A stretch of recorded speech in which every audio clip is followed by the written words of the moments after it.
Mula Indonesia, balik bansa na ang pamilya ni Mary Jane Veloso.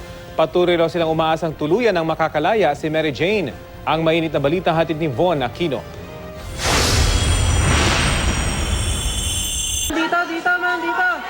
Paglabas pa lang ng airport, nakangiti ng kumaway sa mga nag-aabang sa kanila ang pamilya ni Mary Jane Veloso na nakauwi na sa bansa pasado alas 6 ng umaga kanina. Ayon sa ina ni Mary Jane na si Aling Celia, masayang-masaya raw si Mary Jane nang ipagpaliban ng pagbitay sa kanya. Masaya siya na magkakasama raw uli kami. Umasa raw silang tuluyang makakalaya si Mary Jane.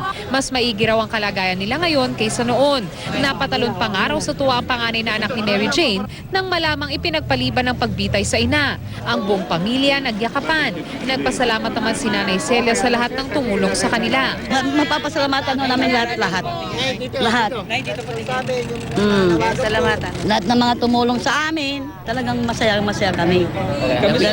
Nabigyan na naman ng pagkakataon, lalo na kung baka makalaya siya. Sa tanggapan ng grupong migrante, dumiretso ang pamilya Veloso. Doon na sila kumain at nagpahinga bago ang kanilang press conference. Von Aquino, GMA News.